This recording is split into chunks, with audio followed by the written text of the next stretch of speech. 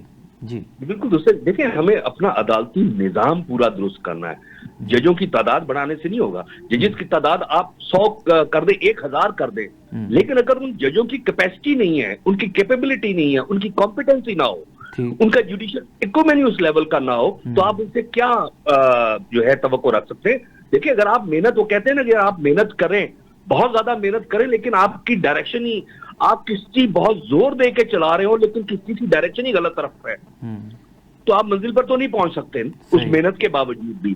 تو آپ کو اپنی سمت درست کرنے کے لیے اور آپ کو اپنا یہاں پہ نظام درست کرنا ہے، عدالتی نظام، آپ کو انصاف کا نظام ٹھیک کرنا ہے۔ اسی لیے اب جو ہے آلٹرنیٹ ڈسپیوٹ ریزولوشن کی طرف لایا جا رہا ہے، پوری دنیا میں آلٹرنیٹ ڈسپیوٹ ریزولوشن کا فروغ دیا جا رہا ہے، اور پھر اسی طرح اسپیشلائز کورٹس کا، تاکہ جو اسپیشل کورٹس میں وہ اس فیلڈ کے ججز بیٹھے ہوں، اس کے ایکسپرٹس بیٹھے ہوں، تاکہ ان کو وکلا کو یا وہ کلائنٹس کو اپنا کیس سمجھانے میں دقت نہ پیش آئے، وہ اس لا کی ایکسپرٹیز ان کے پاس ہو کہ وہ ایک پوائنٹ سنیں اور ایک دیکھیں اور وہ اس کو اس کے مطابق ایشو ریزالو کر دیں۔ دوسرا ہمارا جو سادہ لیٹیگیشن کی وجہ ہے سب سے بڑی، وہ ہمارا جو گورنمنٹ اتھارٹیز ہیں ان کا ان ایکشن ہے۔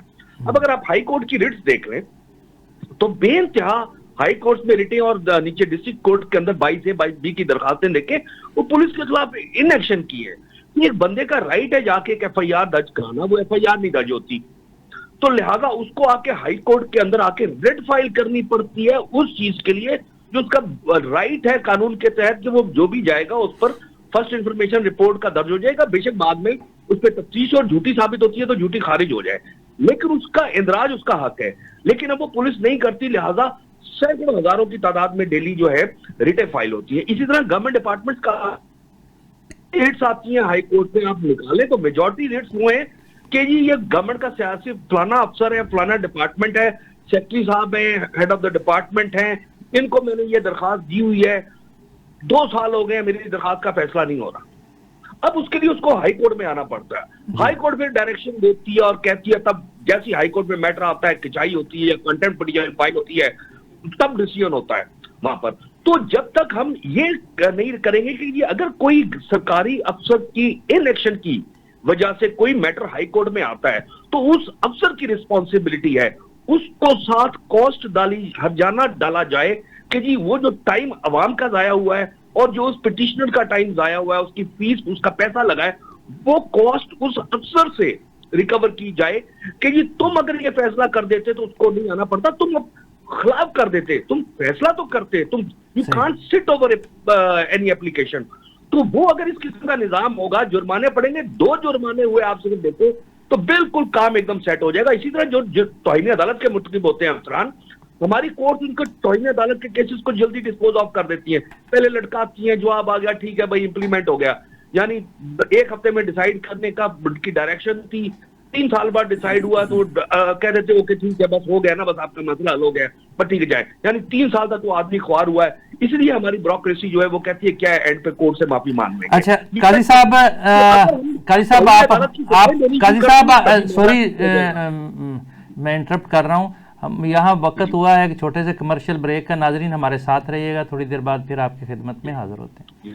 ویلکم بیک ناظرین، ہم گفتگو کر رہے تھے عدالتی اصلاحات کے حوالے سے اور وکلاء کی سیاست اور باقی آئینی معاملات پر۔ قاضی مبین صاحب ہمارے ساتھ موجود تھے۔ قاضی صاحب یہ بتائیے گا کہ اس وقت حکومت جو ہے وہ ہمیں بڑی مضبوط نظر آ رہی ہے، کیونکہ 26ویں آئینی ترمیم بھی انہوں نے کروا لی ہے اور اس میں بھی کافی اختیارات پارلیمنٹ اور سیاستدانوں بلکہ حکومت کے ہاتھ میں آ چکے ہیں۔ اس کے ساتھ ساتھ آج سپریم کورٹ بار کا جو الیکشن تھا اس میں بھی حکومتی امیدوار جو آسما گروپ تھا اس کا اب جو ہے احسن بون صاحب ہیں اس کے کرتا دھرتا، اور وہ وزیر قانون صاحب کے بہت قریبی ساتھی ہیں، ان کا حمایت یافتہ پریزیڈنٹ جیت گیا ہے، تو کیا اس سے حکومت جو ہے وہ کافی مضبوط ہو جائے گی؟ اور کیا سمجھتے ہیں آپ کہ اس سے عدالتی معاملات پر کیا اثر پڑے گا؟ دیکھیں، اس عدالتی معاملات پہ تو کوئی نہیں اثر ہوتا. ہمارا سپریم کورٹ بار کا الیکشن کا جو ایک اپنی ایک علیحدہ ویٹیج ہوتی ہے جی کہ وہ ایک اپنا پریشر گروپ کے طور پر جو ہے وہ لیگل ایشوز پہ اس پہ اپنی آواز اٹھاتے ہیں، اور اس میں خاص کسی بھی گروپ کا پریزیڈنٹ جیتا ہو یا ممبر جیتے ہو، وہ اس کی ایک اپنی انڈیپینڈنٹ وائس بھی ہوتی ہے ٹھیک. جو وہ اپنی لائرس کمیونٹی کی ڈیمانڈ کو دیکھتے ہوئے ریز کرتے ہیں. ابھی جو پریزیڈنٹ ہے وہ آصم جو ہے پرانا آسما جہانگیر گروپ ہوتا تھا، اب وہ احسن بون اینڈ اعظم نذیر تارڑ گروپ کہلاتا ہے، اور جو پروفیشنل گروپ ہے وہ basically known as Hamid Khan group کہلاتا ہے. جی تو پریزیڈنٹ جو ہے وہ بڑے کلوز مارجن سے احسن بون اینڈ اعظم نذیر تارڑ کا جو جس کو آپ سرکاری گروپ کہہ رہے ہیں وہ اس میں، لیکن اس میں یہ نہیں، اس میں بہت سے کئی لوگ ہیں جو پی ٹی آئی کے سپورٹرز ہیں، دوسری پارٹیز کے سپورٹر ہیں، وہ بھی انہوں نے بھی ادھر ووٹ کیا، اور کئی جو گورنمنٹ والے سے تعلق رکھنے والے لائرز ہیں انہوں نے حامد خان گروپ کو بھی ووٹ دیے. تو بڑا کلوز مارجن کے ساتھ وہ وکٹری ہوئی ہے، جو ابھی تک خبریں آ رہی ہیں کہ وہ جیت رہے ہیں، اور لیکن مارجن بہت تھوڑا ہے. لیکن جو جنرل سیکرٹری کی سیٹ پہ ہے وہ بڑی وائڈ مارجن کے ساتھ سلمان منصور صاحب جو ہیں وہ جیتے ہیں. بہت وائڈ مارجن، اتنا وائڈ مارجن ہے کہ وہ اب ریکور نہیں ہو سکتا. میرے خیال صرف اسلام آباد کی ووٹنگ رہ گئی تھی اور اس کے ووٹوں کی تعداد بہت تھوڑی تھی. تو وہ اس گروپ سے جیتتے ہیں. اور وہ دیکھنا ہے کہ اوور آل کیبنٹ جو ہے، کیونکہ اس میں وائس پریزیڈنٹس ہوتے ہیں ہر صوبے سے، پھر فائنانس سیکرٹری ہوتے ہیں، پھر اسی طرح 9 جو ہے وہ اراکی ہوتے ہیں جو دو ہر صوبے سے ہوتے ہیں، اور ایک جو ہے یہ اضافی سیٹ ساؤتھ پنجاب کو بھی ملی ہے.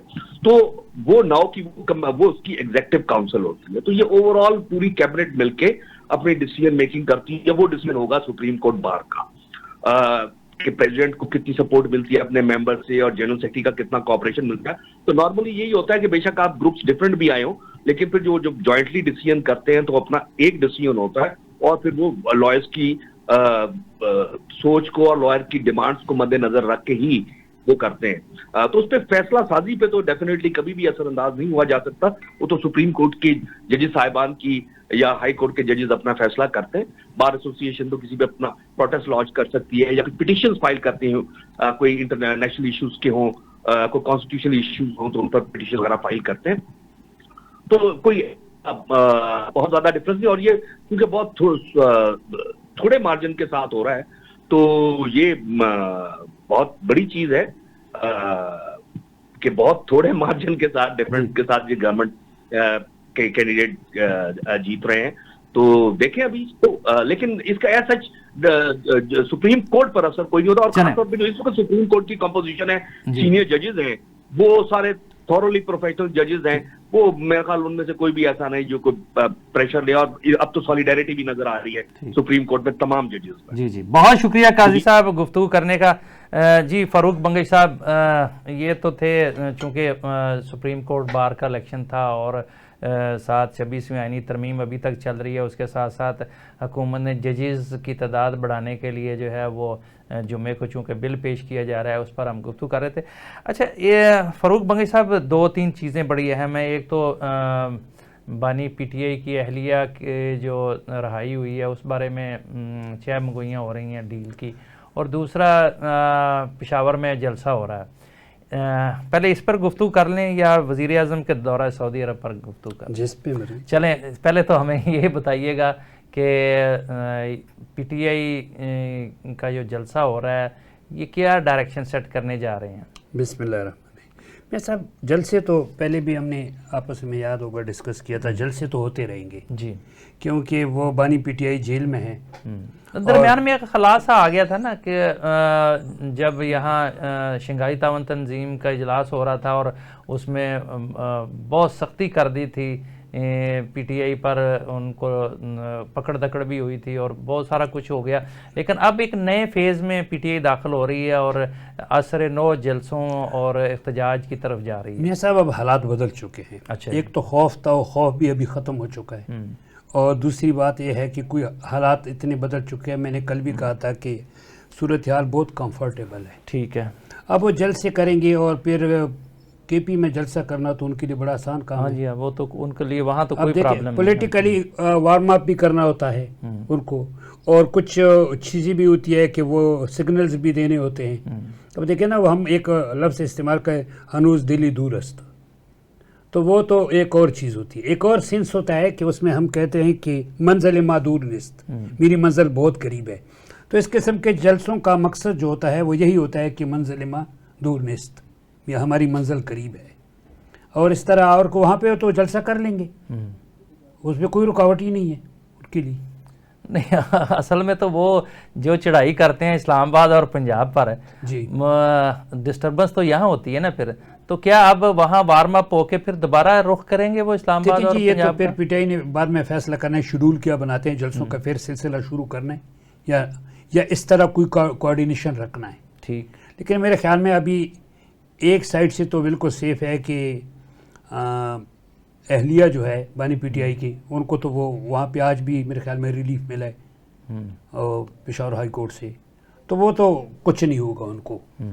لیکن جلسے میرے خیال میں اس جلسے کے بعد وہ سوچیں گے کہ ابھی ہم نے کہاں کا رخ کرنا ہے. میرا خیال اب اس کے بعد کراچی کا وہ رخ کرنا ہاں، ایسا کوئی رخ کریں گے جہاں وہ زیادہ ڈسٹرب نہ ہو. یہ ہے کہ یہ شو آف پاور ہے نا یہ تو. جی صحیح. اچھا یہ جو ڈیل والا تاثر ہے یہ بڑا گہرا ہوتا جا رہا ہے. سر دیکھیں نا، اب تو میرے خیال میں کوئی ڈیل، مجھے تو کوئی ڈیل اس میں نظر نہیں آتا. کیونکہ ڈیل کی جو چیزیں ہوتی ہے سر، وہ ڈیل کون کرتا ہے؟ ڈیل تو یا وہ کرتا ہے جو جیل کے اندر ہے. ہم نے ماضی میں بہت ڈیلیں نہیں کی ہے، پتہ ہی نہیں ہوتا ہے کہ جناب جہازوں میں سوار ہو کے چلے جاتے ہیں لوگ. دوسرا یہ ہے کہ باہر سے کچھ لوگ ہوتے ہیں جو ڈیل کرتے ہیں، اندر جا کر کے ان سے پھر ان کی اس ڈیل کے بارے میں اپروول سمجھے لے لیتے ہیں، اس سے کنسلٹیشن کر لیتے ہیں. تو اس قسم کی ابھی تک تو کوئی نظر نہیں آیا کہ کسی نے بات چیت کی اور اندر گئے اور ان کے ساتھ بانی پی ٹی آئی کے ساتھ. کیونکہ دیکھیں سر، پی ٹی آئی جو ہے نا، یہ بانی پی ٹی آئی کا پولیٹیکل نام ہے، پولیٹیکل نام ہے اس کا. اور اصل وارث جو ہے پی ٹی آئی کا وہ ہے بانی پی ٹی آئی. اور یہ vote bank P T I کا بھی نہیں ہے، یہ بانی پی ٹی آئی کا ووٹ بینک ہے. ٹھیک. ناظرین یہاں وقت ہوا ہے ایک چھوٹے سے کمرشل بریک کا، ہمارے ساتھ رہیے گا، دوبارہ پھر آپ کی خدمت میں حاضر ہوتے ہیں. ویلکم بیک ناظرین. ہم گفتگو کر رہے تھے پاکستان کی سیاسی صورتحال پر. اب ہم ذرا تھوڑا وزیر اعظم کے دورہ سعودی عرب کے حوالے سے بات کرنا چاہ رہے تھے، کیونکہ یہ بہت اہم دورہ ہے. سعودی عرب کے ساتھ ہمارے تعلقات جو ہیں ہمیشہ سے ہی بہت اچھے دوستانہ رہے ہیں، بلکہ اس میں ہر آنے والے دن میں جو ہے وہ اعتماد بھی بڑھا ہے اور ایک دوسرے کی ضرورتوں کا خیال بھی رکھا گیا ہے. جہاں کہیں ضرورت ہوتی ہے پاکستان کو، سعودی عرب ہماری مدد کرتا ہے. جیسے کہ آج کل ہمارے معاشی حالات کوئی درست نہیں ہیں، تو سعودی عرب ہر لحاظ سے جو ہے وہ پاکستان کی جو بھی ضرورت ہوتی ہے اس میں وہ بڑھ چڑھ کر حصہ لیتے ہیں. ہمیں انہوں نے بہت زیادہ فیسیلیٹیٹ کیا ہے. وزیر اعظم شہباز شریف گئے ہوئے ہیں سعودی عرب میں. انہوں نے جو ہے ولی عہد سے ملاقات بھی کی ہے اور وہاں ہونے والی future facilitation conference future investment initiative conference میں بھی شرکت کی ہے انہوں نے. ہم اس حوالے سے فاروق بنگئی صاحب سے جاننا چاہیں گے. جی فاروق بنگئی صاحب، وزیر اعظم کے دورہ سعودی عرب کو آپ کس طرح سے دیکھتے ہیں، اور خاص کر کے سرمایہ کاری کے حوالے سے جو ہے، جو وہاں ایک کانفرنس بھی تھی اور اس میں انہوں نے شرکت بھی کی، اور پھر انہوں نے سعودی ولی عہد کا شکریہ بھی ادا کیا کہ انہوں نے آئل کے حوالے سے بھی ہماری مدد کی، پھر جو ہے وہ کچھ ہماری مالی ضرورتیں بھی انہوں نے پوری کی. تو ان تمام چیزوں کو مد نظر رکھ کر پاکستان کی آئندہ کی جو معاشی صورتحال ہے اس حوالے سے اور دورہ سعودی عرب کے بارے میں. جی ایسا بات یہ ہے کہ ہماری مالی تعاون کی جو خبریں ہیں، امداد کی جو خبریں ہوتی ہیں نا، خیر و برکت کی جو خبریں ہوتی ہیں، وہ ہمیشہ سعودی عرب کی طرف سے آتی ہے، متحدہ عرب امارات کی طرف سے آتی ہے یا چائنا کی طرف سے آتی ہے. کیونکہ ہماری جو اکانومی ہے یہ اس وقت بیسڈ ہے، ٹوٹل ہم نے اکانومی کو بیسڈ کیا ہوا ہے قرض اور آپ کے تعاون پہ. باقی ہمارا اور کوئی نہیں ہے اس میں.